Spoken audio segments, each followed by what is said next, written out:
Hello student, तो आज हम अपना प्यारा सा टॉपिक स्टार्ट करने जा रहे हैं। इस चैप्टर का नाम है वर्क, एनर्जी एंड पावर। तो आज की इस वीडियो में पर्टिकुलर हम पूरा डिस्कस करेंगे इस वीडियो सेशन में वर्क के बारे में कि वर्क आखिर होता क्या है। तो देखिए, क्लास 9th लेवल में हम पढ़ चुके हैं कि जो वर्क होता है इसका सिंपल सा फॉर्मूला होता है work is equal to force into displacement. Class 9 में बस हम यही तक पढ़े थे, work equal to force into displacement. और अभी मैं आपको बता रहा हूं वर्क दो टाइप का यहाँ पर एक्सप्लेन करूंगा, work done by a constant force और सेकंड वीडियो लेक्चर में हम देखेंगे work done by a variable force. तो जितना भी वर्क यहाँ पर बताऊंगा वर्क डन वो कांस्टेंट फोर्स वाली होगी। पार्ट 2 वीडियो में हम देखेंगे work done by a variable force. ठीक है, तो जितना भी वर्क डन होगा कांस्टेंट वाला होगा। और जब हम वेक्टर चैप्टर पढ़े थे तो वहां पर हम ये सीखे थे वर्क एक स्केलर क्वांटिटी होती है और जो भी स्केलर क्वांटिटी होती है उन दोनों वेक्टर का डॉट प्रोडक्ट निकाला जाता है। पढ़े थे हम लोग, फोर्स भी वेक्टर क्वांटिटी होती है, डिस्प्लेसमेंट भी वेक्टर क्वांटिटी होती है और दोनों का डॉट प्रोडक्ट एक स्केलर क्वांटिटी होती है। तो वर्क हमारा कैसा क्वांटिटी है? स्केलर क्वांटिटी है। जब हम वेक्टर एनालिसिस चैप्टर पढ़ रहे थे तो वहाँ पर हमने ये सीखा था, ये हमारे पास वेक्टर ए होती थी और ये हमारे पास एक वेक्टर बी था। दोनों वेक्टर के बीच के एंगल थीटा था और इन दोनों वेक्टर का हम डॉट प्रोडक्ट कराते थे। तो इस तरीके से हम लिखते थे vector A dot vector B is equal to दोनों वेक्टर का मैग्नीट्यूड का मल्टीप्लाई, दोनों वेक्टर का मैग्नीट्यूड का मल्टीप्लाई और इस एंगल थीटा का कोसाइन लेते थे। क्या लेते थे? कोसाइन। तो यहां पर हम लिखते थे कॉस थीटा। तो दो वेक्टर का डॉट प्रोडक्ट हमेशा एक स्केलर क्वांटिटी होती है और उसको कैसे रिप्रेजेंट किया जाता है? दोनों वेक्टर का मैग्नीट्यूड और दोनों वेक्टर के बीच जो एंगल बना है, जो एंगल सब्स्टिट्यूट हुआ है, उनका कोसाइन का मल्टीपल, तो ए बी कॉस थीटा। ऐसा हम पढ़े थे वेक्टर एनालिसिस में। क्लास 11th में vector analysis chapter loss of motion basic के फंडामेंटल से वेरी इंपॉर्टेंट है, जो तो जाकर एक बार देख लीजिए, डिस्क्रिप्शन बॉक्स में लिंक मिल जाएगा। तो चलिए, तो सेम इसी प्रकार हमारा वर्क भी है। वर्क को हम क्या लिख सकते हैं? अगर वर्क को लिखना चाहे, मान लेते हैं यहाँ पर एक बॉडी है, इस बॉडी का मास m है। इस बॉडी पर हम इस डायरेक्शन में F फोर्स लगा रहे हैं। ठीक, ये बॉडी है ना, ये बॉडी को इधर से F फोर्स लगा खींच रहा हूं, तो बॉडी का डिस्प्लेसमेंट यहां पर हुआ। बॉडी कहां डिस्प्लेस हुई? यहां से। बॉडी यहां पर रखी हुई थी, इधर F फोर्स लगाया मैं और बॉडी यहां से यहां तक डिस्प्लेस हुई। कितना डिस्प्लेसमेंट? डिस्प्लेसमेंट को लिख दिया वेक्टर ऑफ पास S, यहां से यहां तक डिस्प्लेस हो गया। अब फोर्स इधर लग रहा है, डिस्प्लेसमेंट इधर लग रहा है, हमें फोर्स का कंपोनेंट बनाना पड़ेगा। फोर्स का क्या बनाना पड़ेगा? कंपोनेंट। जिस डायरेक्शन में हमारा डिस्प्लेसमेंट है उस डायरेक्शन में फोर्स लगेगा, तभी तो बॉडी इधर से इधर शिफ्ट हुआ होगा ना। इस बॉडी को यहां से यहां तक कौन शिफ्ट किया? बॉडी ऊपर की ओर तो नहीं भागी, बॉडी ऊपर की ओर भागी क्या? नहीं भागी। तो बॉडी इधर शिफ्ट हुई ना, तो कोई ना कोई फोर्स होगा ना इस डायरेक्शन में। कौन से डायरेक्शन में? एक्स डायरेक्शन में। ये कौन सा डायरेक्शन है? एक्स। बॉडी कहां शिफ्ट हुई भाई? बॉडी एक्स डायरेक्शन में शिफ्ट हुई है, तो एक्स डायरेक्शन में कोई ना कोई फोर्स इस बॉडी को लेके गया होगा। हमें मालूम है ना, कंपोनेंट बनाना हम सीखे थे ना, सीखे थे। ठीक, तो मान लेते हैं ये एंगल हमारा थीटा है। क्या है ये? थीटा। ये डिस्प्लेसमेंट एस है, तो ये भी हमारा एस होगा, यस और नो? ये एस, तो इसको भी क्या बोल सकते हैं? एस बोल सकते हैं, बोल सकते हैं। तो फोर्स और डिस्प्लेसमेंट के बीच कितना एंगल जनरेट हुआ? Theta angle. जैसे अभी हम पढ़ते थे ना, एक वेक्टर ए होता था, एक वेक्टर बी होता था, दोनों के बीच के एंगल थीटा डिग्री होता था। इसी प्रकार एक वेक्टर फोर्स F, एक वेक्टर डिस्प्लेसमेंट S, दोनों के बीच का एंगल थीटा डिग्री है। कितना डिग्री? Theta degree. तो बॉडी इधर शिफ्ट हुई है तो फोर्स के इधर कंपोनेंट लेना पड़ेगा F cos थीटा। क्या लेना पड़ेगा? F cos theta. इसके परपेंडिकुलर कंपोनेंट हो जाएगा F sin थीटा। तो चूंकि बॉडी इस डायरेक्शन में शिफ्ट हुई है तो फोर्स का कौन सा कंपोनेंट लेंगे? F cos theta. इस प्रकार से भी आप इमेजिन कर सकते हैं। ये हमारा डिस्प्लेसमेंट S, ये हमारा फोर्स, बोलो या सुनो, ये डिस्प्लेसमेंट S, सॉरी ये डिस्प्लेसमेंट S और ये हमारा फोर्स F, दोनों के बीच का एंगल थीटा। दो वेक्टर का डॉट प्रोडक्ट करा देंगे तो vector F dot vector S लिखेंगे, यस और नो, दो वेक्टर का डॉट प्रोडक्ट, क्या मिलेगा एफ एस कॉस थीटा, क्या मिलेगा F S cos theta. F की वैल्यू कितनी है यहाँ पर एफ कॉस थीटा, फोर्स का एक्स कंपोनेंट लिए, ये फोर्स का कौन सा कंपोनेंट, फोर्स एक कंपोनेंट डिस्प्लेसमेंट का डायरेक्शन में, यस और नो, फोर्स का x component F cos theta हो गया फोर्स मल्टीप्लाई डिस्प्लेसमेंट, यस और नो, क्रॉस प्रोडक्ट नहीं भाई, मल्टीप्लाई का सिंबल है, मत समझना। तो ओवरऑल क्या लिखेंगे इसको एफ एस कॉस थीटा, क्या लिखेंगे F S cos theta. Force का कौन सा कंपोनेंट लिए हम लोग, फोर्स का कंपोनेंट किस डायरेक्शन में लिए, डिस्प्लेसमेंट के डायरेक्शन में, component of force along the direction, किस डायरेक्शन में, along the in the direction of displacement.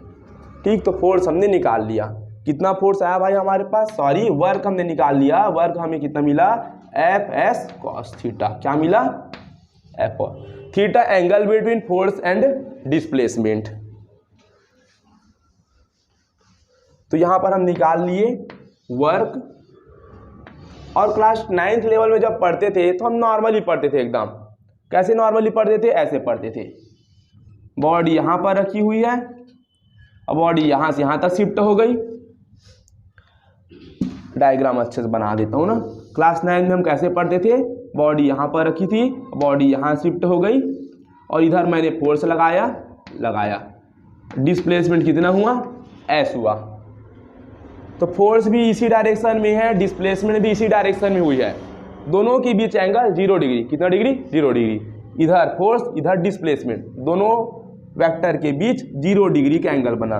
तो कॉस थीटा के जगह यहाँ 0 डिग्री रख देंगे और कॉस 0 डिग्री कितनी होती है भाई 1, तो हमें क्या मिल जाएगा work is equal to F S, क्या मिल जाएगा फोर्स इंटू डिस्प्लेसमेंट। तो क्लास 9th लेवल में हम नॉर्मली पढ़ते थे कि जिधर फोर्स उधर डिस्प्लेसमेंट, दोनों के बीच का एंगल 0 डिग्री, यस और नो, तो work equal to force into displacement लिखते हैं डायरेक्ट, यस और नो। तो यहाँ पर अलग अलग एंगल पर फोर्स लगा रहे हैं, तो जिधर डिस्प्लेसमेंट हो रहा है उधर फोर्स के कंपोनेंट बना दे रहे हैं, यस और नो। चलो ये तो निकाल लिए। एक बात बता रहा हूँ, फोर्स स्केलर क्वांटिटी होती है, सॉरी वर्क स्केलर क्वांटिटी होती है, और वर्क का ऐसा यूनिट होता है, वर्क का ऐसा यूनिट क्या होगा, ऐसा यूनिट जूल होगा, क्या होगा जूल। वर्क और एनर्जी दोनों का ऐसा यूनिट जूल होता है। वर्क का एक यूनिट हम फॉर्मूले से भी निकाल सकते हैं, फोर्स का न्यूटन, डिस्प्लेसमेंट का मीटर, डिस्प्लेसमेंट का मीटर। तो वर्क का 2 यूनिट, एक याद रखेंगे ऐसा यूनिट जूल, और ऐसा में आप लिख सकते हैं वर्क का एक यूनिट न्यूटन मीटर, ठीक। यहां पर मैं एक बात लिखा हूं, वेरी वेरी इंपॉर्टेंट है, केयरफुल रीड कीजिए इस बात को, इस पॉइंट को अच्छे से नोट डाउन कीजिए, वेरी इंपॉर्टेंट, ठीक है। इस पार्ट को मैं करता हूं रफ।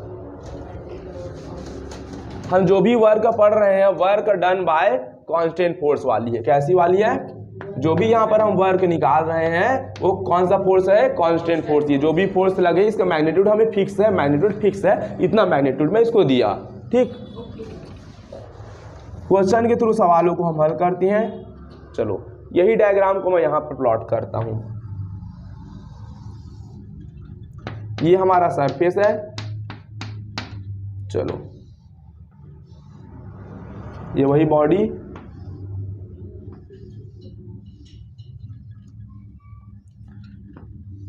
इधर लगाया मैंने एफ फोर्स, यानी कि एफ एक्सटर्नल। मैं एफ फोर्स की वैल्यू यहां पर दे रहा हूं 50 न्यूटन। कितना न्यूटन है ये 50 न्यूटन। बॉडी का मास लेते हैं हम लोग 10 kg, ये बॉडी का 10 kg, तो ये बॉडी यहां से डिस्प्लेसमेंट हुई, तो डिस्प्लेसमेंट कितना हुआ, डिस्प्लेसमेंट हम बोल देते हैं 5 मीटर का। डिस्प्लेसमेंट कितना हुआ 5 मीटर का डिस्प्लेसमेंट हुआ, ठीक। डिस्प्लेसमेंट कितना हुआ 5 मीटर का डिस्प्लेसमेंट हुआ, ठीक। यहाँ से बॉडी यहाँ खिसक गई। इस बॉडी का मास भी 10 किलोग्राम, क्योंकि बॉडी तो वही है, बस इधर फोर्स लगा है 50 न्यूटन का, ये फोर्स अप्लाइड फोर्स है जिसे एक्सटर्नल फोर्स भी बोल सकते हो, क्योंकि ये फोर्स बॉडी पर मैं लगाया ना, मैं एक्सटर्नल फोर्स लगा रहा हूँ इस बॉडी पर, मैं अप्लाई कर रहा हूँ 50 न्यूटन का फोर्स। ठीक, उधर से एरो लगी तो दिखा सकते हैं फोर्स लगाना क्या, उधर से एरो लगी, किधर से, हाँ इस बार से एरो लगी आप बता सकते हाँ कहीं भी से, तुम इधर खींचो, इधर डिस्प्लेसमेंट, उधर खींचो, उधर डिस्प्लेसमेंट होगा। ठीक है, ठीक है।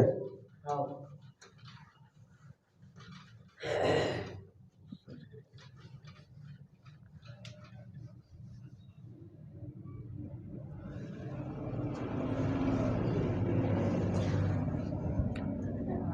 तो हमारा क्वेश्चन है यहाँ पर, फाइंड वर्क डन, हमें फाइंड करना है work done by a external force and friction force.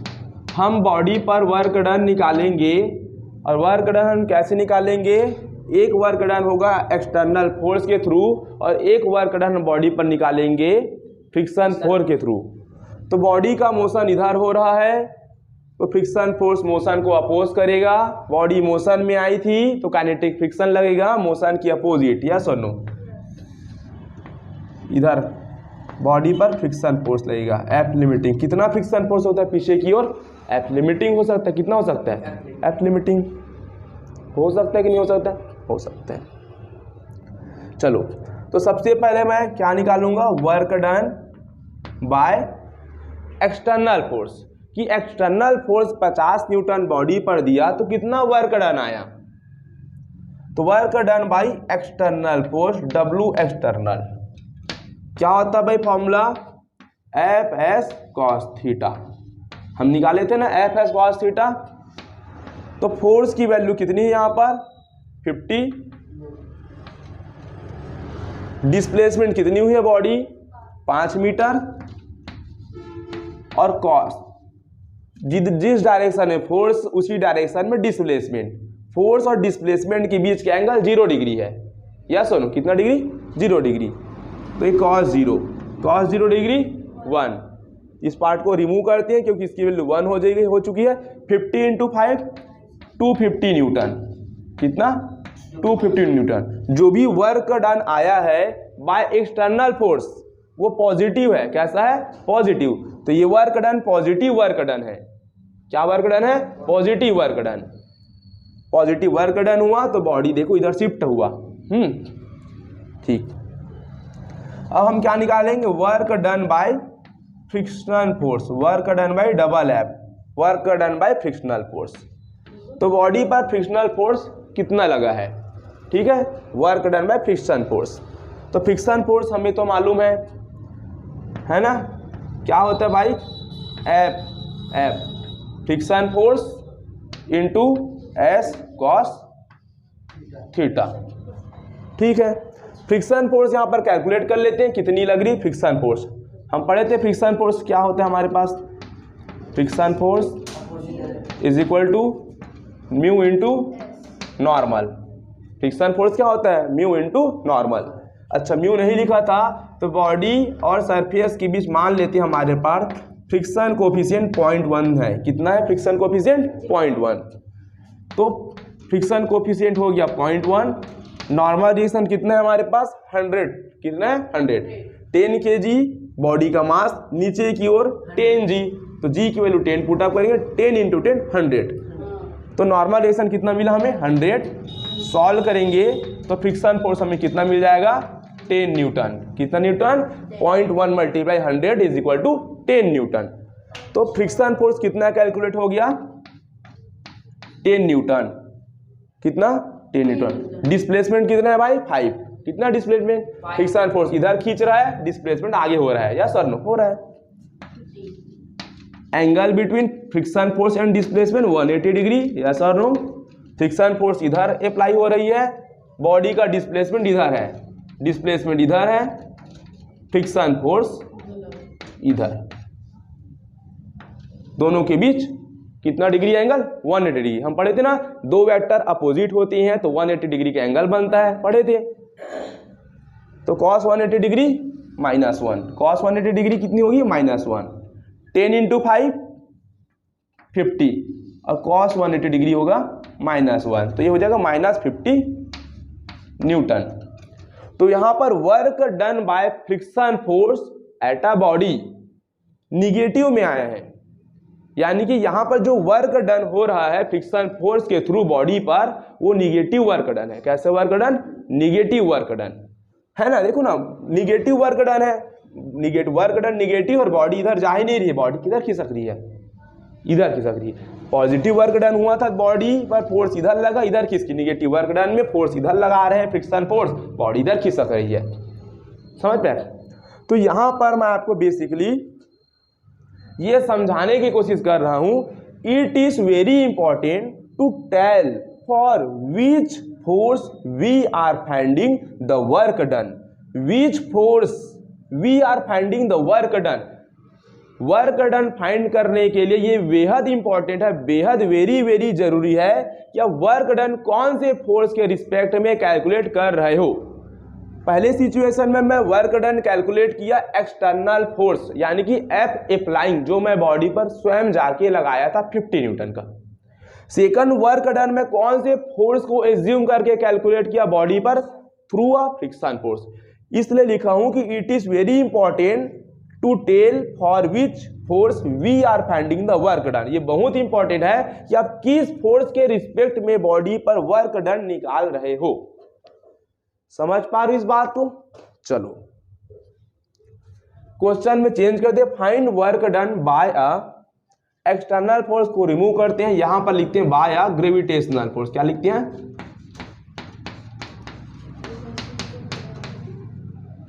Bye a gravitational force and normal force,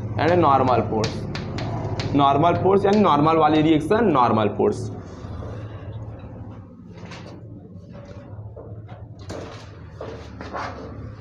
चलो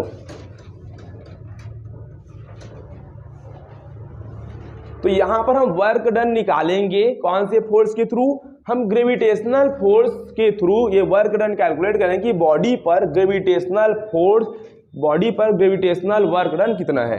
हम वर्क डन निकालेंगे नॉर्मल फोर्स के थ्रू, क्योंकि ग्रेविटेशनल फोर्स के थ्रू बॉडी पर वर्क डन हो रहा है या नहीं हो रहा है। इसके पीछे दो केस बने थे, एफ एक्सटर्नल में 250 न्यूटन 250 न्यूटन वर्क डन आया था, तो वर्क डन तो मिला था हमें। फ्रिक्शन फोर्स के थ्रू वर्क डन निगेटिव में आया था, तो निगेटिव वर्क डन तो मिला था। और वर्क डन हम निकालेंगे ग्रेविटेशनल फोर्स और नॉर्मल फोर्स को लेते हुए, ठीक है। तो बॉडी का नीचे की ओर वेट हो जाएगा mg, कितना हो जाएगा mg। मास हमारे पास है 10 और g की वैल्यू होती है 10, कितनी होती है 10। तो mg कितना मिला हमें 100 न्यूटन, कितना मिला 100 न्यूटन। इसकी बात नहीं करेंगे, हमें मालूम है। ऊपर की ओर क्या लगेगा, नॉर्मल रिएक्शन किसने लगाया, ग्रेविटी के थ्रू अर्थ ने सेंटर की ओर खींचा बॉडी को, मास को, mg वेट mg फोर्स के थ्रू, और सरफेस ने लगाया बॉडी पर नॉर्मल रिएक्शन ऊपर की ओर। तो हम वर्क डन कैलकुलेट करेंगे थ्रू अ नॉर्मल रिएक्शन, तो क्या मिलेगा F S cos 90 degree. Normal reaction ये हुआ हमारे पास, और ये हो जाएगा हमारे पास डिस्प्लेसमेंट। नॉर्मल रिएक्शन ऊपर की ओर बॉडी पर लग रही है और बॉडी डिस्प्लेस एक्स डायरेक्शन में हो रही है, यस और नो, यस और नो। दोनों के बीच एंगल है 90 डिग्री, कितना डिग्री 90 डिग्री। तो यहाँ पर पुट अप कर देंगे 90 डिग्री, कॉस 90 डिग्री होती है 0। तो work done by normal reaction force is 0 Newton, कितना न्यूटन 0 न्यूटन। यानी कि भैया साफ साफ नजर आ रहा है कि बॉडी पर नॉर्मल रिएक्शन के थ्रू कोई भी वर्क डन देखने को नहीं मिल रहा है, कोई भी वर्क डन देखने को नहीं मिल रहा है, वर्क डन बॉडी पर 0 आया है। इसी प्रकार भैया हम ये भी बोल सकते हैं कि work done by gravitational force, ये कौन सा फोर्स है, ग्रेविटेशनल फोर्स, ये भी कितना मिलेगा भैया 0 न्यूटन। क्योंकि यहाँ पर देखो ग्रेविटेशनल फोर्स और डिस्प्लेसमेंट के बीच 90 डिग्री का एंगल बना हुआ है। तो यहाँ पर ये भी क्लियर है कि भैया कि ग्रेविटेशनल फोर्स के थ्रू बॉडी पर कोई भी वर्क डन नहीं किया जा रहा है। वर्क डन ग्रेविटेशनल फोर्स के थ्रू जीरो है। नॉर्मल रिएक्शन के थ्रू भी वर्क डन बॉडी पर नहीं किया जा रहा है। इस बॉडी पर वर्क डन किया जा रहा है तो एक्सटर्नल फोर्स के थ्रू, वो भी पॉजिटिव वर्क डन, और एक फ्रिक्शन फोर्स के थ्रू इधर वर्क डन किया गया था निगेटिव वर्क डन। तो एक पॉजिटिव वर्क डन यहाँ पर देखने को मिल गया, इसी साथ ही साथ निगेटिव वर्क डन भी देखने को मिल गया और जीरो वर्क डन भी हमको देखने को मिल गया। इन सब को हम बाद में और डिस्कस करेंगे टाइप्स ऑफ वर्क डन में कि पॉजिटिव वर्क होता है, निगेटिव वर्क होता है और जीरो वर्क होता है। यहाँ पर पूरा बता दिया मैं, ठीक है। ये इसी केस में हम ये भी तो पढ़े थे कि जो कुली होता है ना, कुली नंबर और मूवी देखे होंगे, उस सामान को अपने सिर पर लेके चलता है, यस और नो। तो ऐसा कहा जाता है कि भैया कुली के माध्यम से इस बॉडी पर, इस ऑब्जेक्ट पर कोई भी वर्क डन नहीं किया गया, यानी कि वर्क डन की वैल्यू क्या मिली, जीरो। कैसे? क्योंकि कुली जैसे इस वेट को अपने ऊपर रखता है तो किताब जो है, मेरा जो सर है ये सरफेस है, सरफेस किताब पर ऊपर के नॉर्मल रिएक्शन का फोर्स लगाया कि नहीं लगाया? लगाया। और मैं आगे बढ़ रहा हूँ, मैं कहाँ बढ़ रहा हूँ भाई? तुम्हारी ओर आगे हूँ। नॉर्मल रिएक्शन ऊपर की ओर रिएक्ट कर रहा है और डिस्प्लेसमेंट मेरा एक्स डायरेक्शन में हो रहा है, या सुनो। तो ऊपर के नॉर्मल रिएक्शन और मैं कहाँ बढ़ रहा हूँ? मैं आगे बढ़ रहा हूँ कि नहीं बढ़ रहा हूँ? बढ़ रहा हूँ। तो दोनों के बीच कितना डिग्री का एंगल बना? 90 डिग्री का। तो वर्क डन कितना मिला? जीरो। तो इस कंडीशन में बोला जाता है कि जो कुली होता है उसके द्वारा इस पर वर्क डन जीरो किया जाता है ना? या सुनो। तो यहाँ पर हम किताब को अपने सिर पर यहाँ पर रखे थे, तो मेरा जो सिर एक सरफेस था, ऊपर के नॉर्मल रिएक्शन लगाया और मैं इधर चलते चलते गया तो डिस्प्लेसमेंट मेरा इधर हुआ और दोनों के बीच हमें 90 डिग्री का एंगल देखने को मिला। तो cos 90 हमारा जीरो हो जाएगा, वर्क डन हमें क्या मिल जाएगा? जीरो मिल जाएगा। तो यहाँ पर फिर से नेक्स्ट सवाल है वर्क डन के ऊपर। हमें वर्क डन ही कैलकुलेट करना। सिनारियो ये है, इंक्लाइंड प्लेन का यहाँ पर डायग्राम है। Find work done by gravitational force and normal reaction force. यहाँ पर वर्क डन फाइंड करने ग्रेविटेशनल फोर्स और नॉर्मल रिएक्शन फोर्स। तो ऐसा डायग्राम तो कितने देखे? हमें मालूम है कंपोनेंट बनाने वाला डायग्राम है भैया, साफ साफ देखने को मिल रहा है। और हमें मालूम है कंपोनेंट बनाएंगे तो इधर का कंपोनेंट हमें मिलेगा साइन वाला और इधर नीचे की ओर कंपोनेंट मिलेगा हमें कॉस वाला। ये तो हम अच्छे से सीख ही चुके हैं। चलो भैया बनाते कंपोनेंट। तो सबसे पहली बात तो बॉडी पर नॉर्मल रिएक्शन लगेगा, यस और नो? बॉडी पर क्या लगेगा? Normal reaction. नॉर्मल रिएक्शन क्या होगा? और सरफेस के परपेंडिकुलर। यहाँ पर जो लेंथ लिया हूँ ये डिस्प्लेसमेंट है कि बॉडी यहाँ से यहाँ तक डिस्प्लेस हो गई। बॉडी का डिस्प्लेसमेंट कहाँ से कहाँ तक हुआ? यहाँ से यहाँ तक बॉडी डिस्प्लेस हो जाएगी। तो डिस्प्लेसमेंट की वैल्यू है, डिस्प्लेसमेंट का मैग्नीट्यूड मैं बोल दिया स्मॉल एल होगा। तो ये बॉडी पर सरफेस ने ऊपर की ओर नॉर्मल रिएक्शन लगाया। नॉर्मल रिएक्शन सरफेस के क्या होता है भाई? परपेंडिकुलर। तो इन दोनों के बीच कितना डिग्री एंगल बन रहा है? 90 डिग्री का। तो यह साफ साफ देखने को मिल रहा है कि नॉर्मल रिएक्शन जो है वर्क डन करेगा ना बॉडी पर, ये जीरो करेगा। क्योंकि क्या होता है? एफ एस कॉस थीटा और थीटा यहाँ पर है 90 डिग्री। तो नॉर्मल रिएक्शन के थ्रू हमें जो वर्क डन मिलेगा ये जीरो वर्क डन होगा भैया, साफ साफ देखने को मिल रहा है। क्योंकि डिस्प्लेसमेंट ये क्या हमारे पास यही तो डिस्प्लेसमेंट है टोटल एल। ये डिस्प्लेसमेंट और नॉर्मल रिएक्शन के बीच 90 डिग्री एंगल जनरेट हुआ है, यस और नो? तो work done by normal reaction is zero. अब हमें वर्क डन फाइंड करना है किसके थ्रू? ग्रेविटेशनल फोर्स के थ्रू। किसके थ्रू? ग्रेविटेशनल फोर्स के थ्रू। तो बॉडी का मास m है, तो नीचे की ओर क्या लगेगा भैया? mg लगेगा। पहले भी हम पढ़ चुके हैं भाई, टेंशन मत लेना ये सब बात, ठीक है? समझ गए? देखो ये थीटा, ये 90 और ये हो जाएगा 90 माइनस थीटा। अब बॉडी का मास किधर हो जाएगा? इधर नीचे की ओर कितना हो जाएगा? mg। क्या होगा? mg। तो mg का दो कंपोनेंट बनेगा ना? mg का कितना कंपोनेंट बनेगा? दो कंपोनेंट बनेगा कि नहीं बनेगा? समझ नहीं पा रहे? इधर देखो भाई, है ना बेलो, mg का दो कंपोनेंट बनेगा। तो ये 90 माइनस थीटा है ना? तो इधर कंपोनेंट क्या मिलेगा हमें इस डायरेक्शन में? mg cos 90 माइनस थीटा मिलेगा ना? और इसका परपेंडिकुलर कंपोनेंट इसका परपेंडिकुलर कंपोनेंट क्या हो जाएगा, mg sin 90 माइनस थीटा मिलेगा। mg cos 90 माइनस थीटा क्या हो जाएगा, साइन थीटा, ये हो जाएगा mg sine theta, sine 90 minus theta हो जाएगा cos थीटा, ये हो जाएगा mg cos थीटा। भैया ये सब बनाना हम पहले सीख चुके थे। जब भी ऐसा सिनारियो आता है, इधर हमें जो कंपोनेंट मिलता है mg sin थीटा, डाउनवर्ड जो कंपोनेंट मिलता है ये हमारा mg cos थीटा होता है। हम पहले से ये सब पढ़ के आते, ठीक है, हमें मत सिखाओ, ठीक है। तो नीचे में हमारा फोर्स क्या था, mg फोर्स। क्या फोर्स था हमारा, mg फोर्स था कि नहीं था। इस बॉडी का फोर्स कितना था हमारा नीचे की ओर, mg फोर्स। तो इस फोर्स का हम डिस्प्लेसमेंट के डायरेक्शन में कंपोनेंट बना लिए कि नहीं बना लिए, बना लिए। इस फोर्स का डिस्प्लेसमेंट इधर हो रहा है ना, तो फोर्स का डिस्प्लेसमेंट के डायरेक्शन में कंपोनेंट बना लिए mg sin थीटा। तो work done by gravitational force क्या मिलेगा, हमारा क्या होता है फॉर्मूला भाई, फोर्स इनटू डिस्प्लेसमेंट। तो फोर्स कितना है, mg sin थीटा। कितना है फोर्स भाई, फोर्स पर नीचे की होता है ग्रेविटेशनल फोर्स। अब फोर्स का कंपोनेंट कहां पर लूंगा, जिधर डिस्प्लेसमेंट हुआ है उधर ही तो फोर्स का कंपोनेंट लूंगा ना। तो mg sin थीटा फोर्स का कौन सा कंपोनेंट है, डिस्प्लेसमेंट के डायरेक्शन में, डिस्प्लेसमेंट के अलांग फोर्स का कंपोनेंट है। तो फोर्स कितना मिला हमें, force mg sin theta into displacement कितना हुआ L। कितना डिस्प्लेसमेंट है, L। तो work done by gravitational force हमें मिला है mgl sin थीटा। कितना मिला, mgl sin theta, work done by gravitational force. तो ये सिचुएशन है भैया।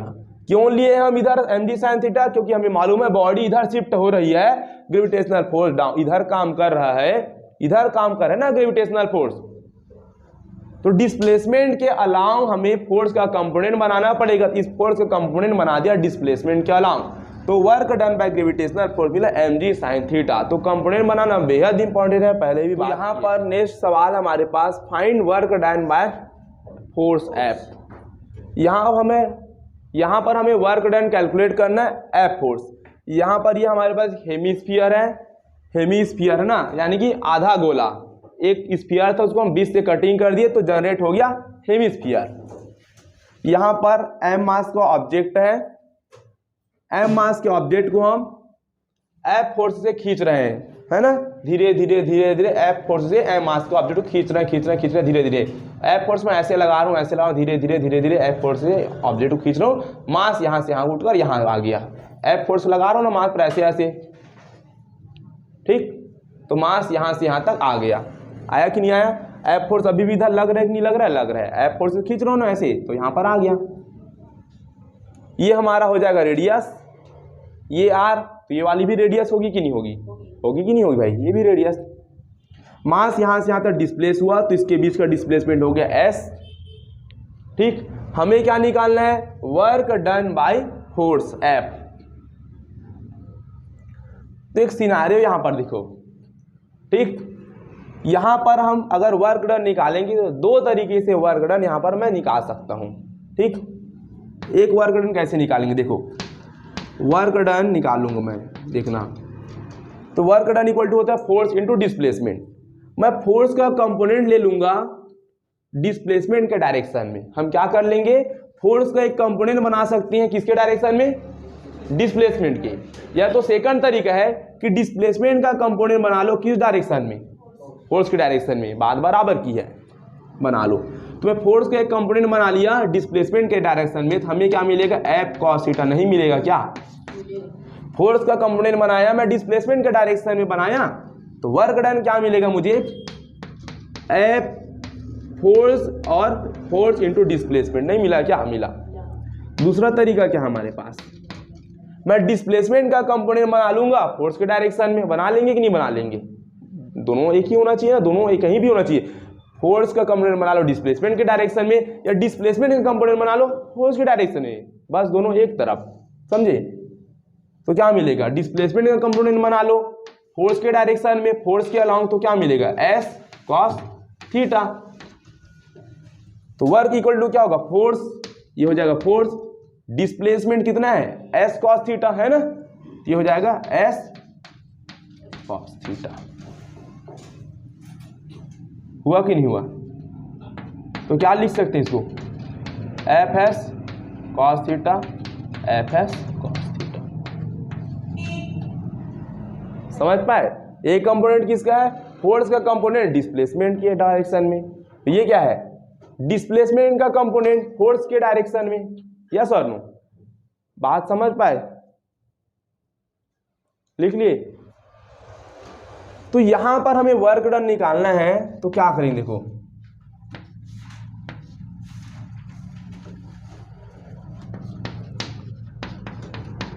कंपोनेंट ऑफ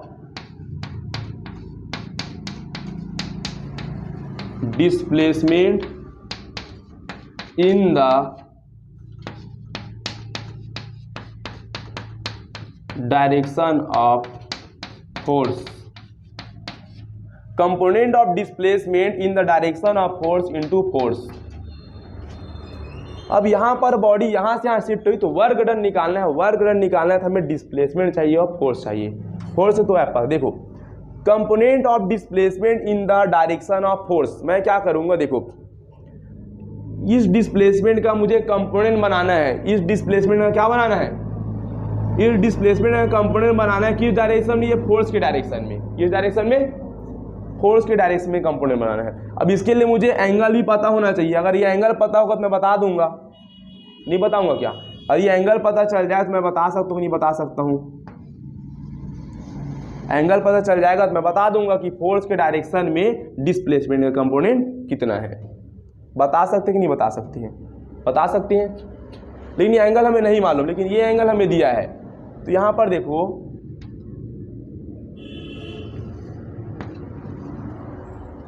मैं ये डिस्प्लेसमेंट फाइंड करूंगा यहां पर, देखना, और ये इक्वल रहेगा।